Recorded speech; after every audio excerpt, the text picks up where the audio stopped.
De plus en plus utilisé en ce moment par le chef du Kremlin, Vladimir Poutine, terroriste. Il s'est exprimé depuis un sommet sur l'énergie en présentiel cette fois et il revient à la fois sur l'explosion du pont de Crimée mais sur les attaques qui sont survenues sur les gazoducs Nord Stream 1 et 2. Écoutons-le. Merci beaucoup. Je vous en prie, installez-vous. Bonjour, chers amis, mesdames et messieurs. Je salue les participants et les invités de la Semaine russe de l'énergie. C'est un forum de dialogue reconnu sur des sujets clés de l'énergie au niveau mondial. Cette communication ouverte et directe est plus que jamais nécessaire aujourd'hui, puisque la tech et l'économie mondiale en général vivent des temps de crise aiguë liés à une instabilité des prix des ressources énergétiques et au déséquilibre entre l'offre et la demande, ainsi qu'à une activité tout à fait explosive de certains acteurs du marché qui ne se fondent que leurs propres ambitions géopolitiques, ce qui mène à une discrimination pure et simple sur le marché. Et quand ils n'arrivent pas à obtenir cette discrimination, ils détruisent purement et simplement les infrastructures de leurs concurrents. Et je parle là du sabotage intervenu au niveau des gazoducs Nord Stream 1 et 2. Bien entendu, il s'agit d'un acte de terrorisme international qui met en péril la sécurité énergétique d'un continent tout entier. Il s'agit de détruire et débloquer des sources d'une énergie peu chère. Il s'agit de priver de millions de personnes, de consommateurs, des usagers, du gaz, de la chaleur, de l'énergie, d'autres ressources énergétiques et leur forcer la main afin qu'ils achètent une énergie beaucoup plus chère. Cette attaque est un précédent extrêmement dangereux.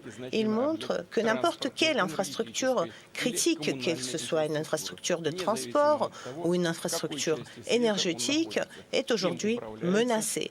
Peu importe qui gère cette infrastructure, est-ce qu'elle se trouve sur un continent, sous la terre ou sous la mer. Il ne faut pas, et je ne souhaite pas trop m'étaler sur ce sujet lors de cette semaine de l'énergie, mais l'on peut y voir la confirmation de cette situation dans l'explosion du pont de Crimée. Nous avons dit plus d'une fois que le régime de Kiev organise des assassinats politiques, tue les civils, torture les civils, organise des nettoyages ethniques. Parfois, ils se rendent compte qu'ils sont pris le main dans le sac quand ils publient leurs propres vidéos. Ils les effacent, mais il est trop tard.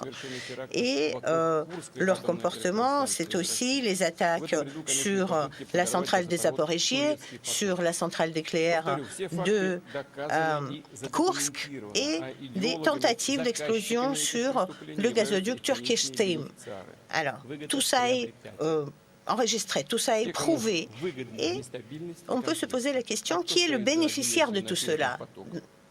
Qui est celui qui a son intérêt dans ces conflits? Et il est évident qu'il s'agit de celui qui veut rompre complètement le lien entre la Russie et l'Union européenne, qui souhaite définitivement affaiblir la souveraineté technologique et politique de l'Europe, qui veut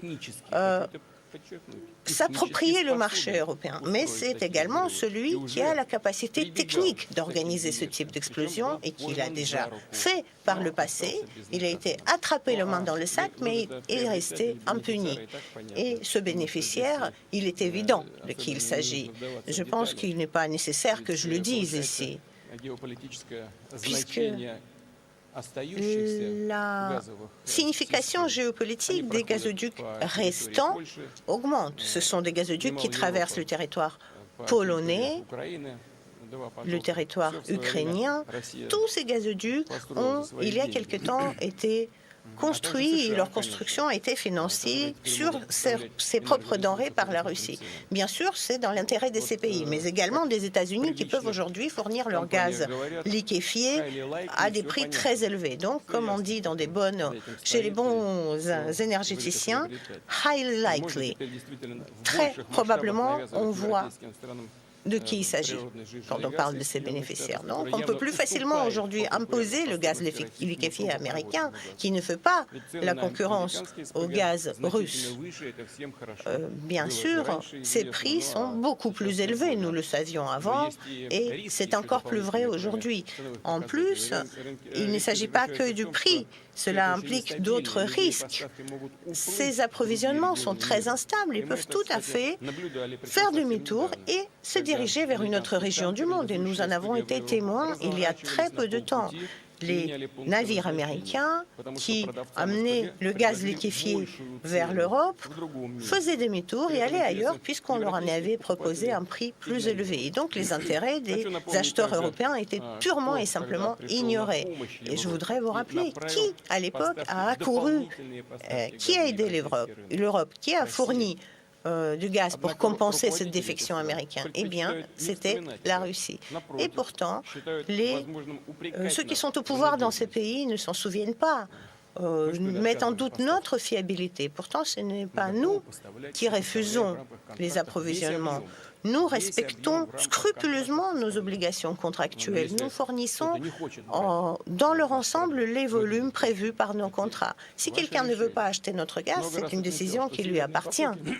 J'ai déjà mentionné plus d'une fois que les deux gazoducs Nord Stream n'ont aucun fondement politique. C'est un projet purement commercial où prennent part à part égale des sociétés russes et des sociétés européennes. Et donc, c'est à ces deux partenaires qu'appartient la décision collective sur le destin de ces deux gazoducs.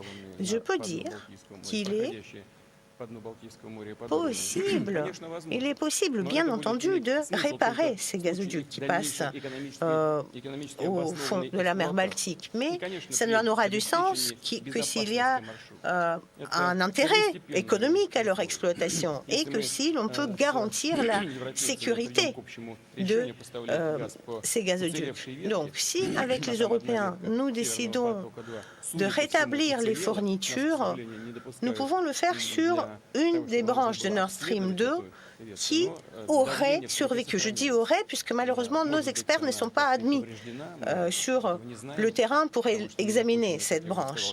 Alors, nous subodorons qu'elle fonctionne, qu'elle est fonctionnelle en tout cas, puisque la pression est maintenue. Sa puissance est de 27,5 milliards de mètres cubes annuel, ce qui représente à peu près 8% de toutes les importations de gaz européen. La Russie est tout à fait prête à fournir ce gaz. La balle est dans le camp de l'Union européenne. S'ils le souhaitent l'acheter, il leur suffit d'ouvrir le robinet, tout simplement. Et je le répète, nous ne limitons personne. Nous sommes tout à fait prêts à fournir de l'énergie lors de cette période automnale et hivernale. Pendant cette semaine russe de l'énergie, nous avons parlé plus d'une fois de la nature et des raisons de cette crise énergétique européenne. En premier lieu, il s'agit d'une passion un peu exagérée pour les énergies renouvelables. Bien sûr, il faut travailler sur le renouvelable, sur l'énergie éolienne, solaire, l'énergie des marées,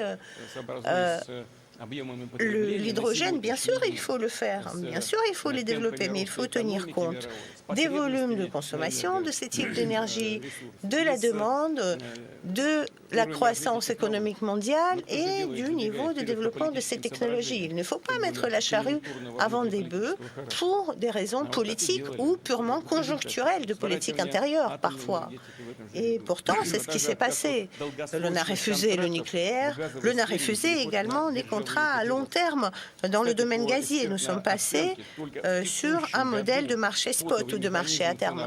Et donc, selon les pronostics économiques, l'Europe perdra cette année plus de 300 milliards d'euros à cause de ce passage au marché spot. Ce sont près des 2% du PIB de la zone euro. Et ces pertes auraient pu être évitées si nous avons utilisé des contrats à long terme rattachés au prix du pétrole. Dans cette salle, je parle devant des professionnels et tout le monde dans cette salle comprend que la différence entre le marché spot et le marché à long terme est triple ou quadruple. Et alors, qui est à l'origine de ça? Est-ce que c'est nous? Pas du tout. Cette méthode de commerce nous a été importée. Gazprom a été forcé à rattacher ses prix au prix du marché spot. Et aujourd'hui, l'on s'en plaint. Mais bien, ça n'est pas de notre faute. Ce problème de prix élevé, comment va-t-il être résolu? Nous l'avons vu par le passé pour d'autres groupes de marchandises. Tout simplement, l'on fait marcher la planche à billets. Et cette planche à billets fonctionne. L'Union européenne a plus de 300 milliards d'euros de plus qui tournent. Alors, et qu'est-ce qui va se passer? Il va se passer la même chose que pour l'alimentation. L'Europe, avec ses billets fraîchement imprimés, va rafler les ressources énergétiques. Et donc, les pays les plus vulnérables, les pays pauvres, devront payer ce prix fort pour l'énergie. Ce qui se vend aujourd'hui sur le marché européen est vendu au prix triple, comme je l'ai déjà dit. Et donc, cela stimule l'inflation qui est aujourd'hui à 10% en Europe. Et les simples citoyens européens en souffrent. Leur facture énergétique a pratiquement triplé. Comme au Moyen-Âge, la population accumule du bois pour l'hiver. Et où est la faute de la Russie ici? Non, on nous met sur le dos sa propre faute, ses propres erreurs. C'est leur faute, je leur ai dit. Et il ne s'agit pas de notre opération militaire spéciale ou qui se passe en Ukraine ou au Donbass. Non, pas du tout. Voilà, on vient d'écouter en direct Vladimir Poutine, le maître du Kremlin à nouveau, mais très explicite cette fois. Xavier qui s'est lancé dans un j'accuse, et derrière le j'accuse, les États-Unis. Oui, et puis ça tombe bien puisqu'il est à un forum de l'énergie, il parle à des gens qui s'y connaissent en énergie, et il explique tout simplement que si le Nord Stream, le gazoduc Nord Stream a été saboté, c'est pour permettre à des concurrents de la Russie de vendre leur gaz. Il cite jamais les États-Unis d'ailleurs, il est resté extrêmement prudent, il a dit devant l'assistance que c'était pas la peine de lire en fait. Le terrorisme international. Tout le monde a compris, c'est du terrorisme, et les terroristes, là, ils désignent clairement les États-Unis de Joe Biden. Alors si on suit le raisonnement de Poutine, Joe Biden a fait ça parce que le gaz acheminé par le gazoduc russe entre la Russie et l'Allemagne est beaucoup moins cher que le gaz de pétrole liquéfié américain, et que maintenant que la Russie ne peut plus livrer son gaz, eh bien les États-Unis, pour reprendre ce qu'il a pensé, pas ces mots, mais ce qu'il a pensé, vont s'en mettre plein les poches. Or, il faut quand même savoir que la Russie ne livrait déjà quasiment plus de gaz à l'Europe, qu'elle avait fermé les vannes sous des prétextes fallacieux, justement de vannes endommagées à réparer,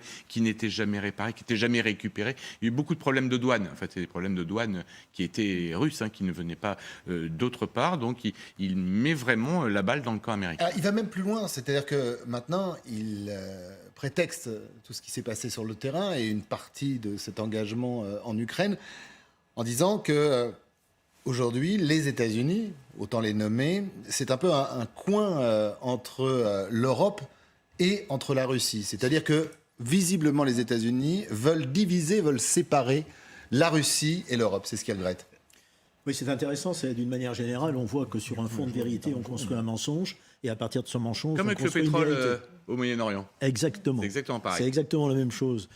C'est un système totalitaire, mais enfin, d'une manière générale, c'est un système politique de nier la réalité et de la retourner contre son adversaire. Voilà.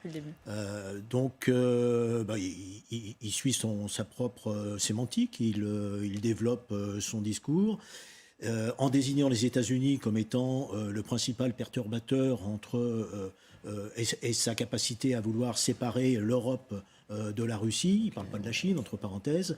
Et donc, voilà, il est véritablement dans son rôle. Il le fait plutôt bien. Moi, je trouve que c'est quelqu'un quand même dont il faut énormément prendre en compte, et à la fois son intelligence et son calcul politique. Il ne faut jamais sous-estimer ses adversaires. C'est un adversaire de poids, c'est un adversaire intelligent. Il faut faire très attention. On est au début d'une crise. Et on n'est qu'au début, me semble-t-il. On y revient dans quelques instants. On sera avec Jean-Éric Branin qui nous a rejoint. Le colonel Pierre de Jonc aussi devrait nous rejoindre dans quelques instants. On va continuer de décrypter ce j'accuse de Vladimir Poutine qui désigne les États-Unis. Les États-Unis qui voudraient, selon le président russe, séparer la Russie et l'Europe. Visiblement, il y a un regain vers l'Europe. C'est l'inverse qu'il voudrait faire.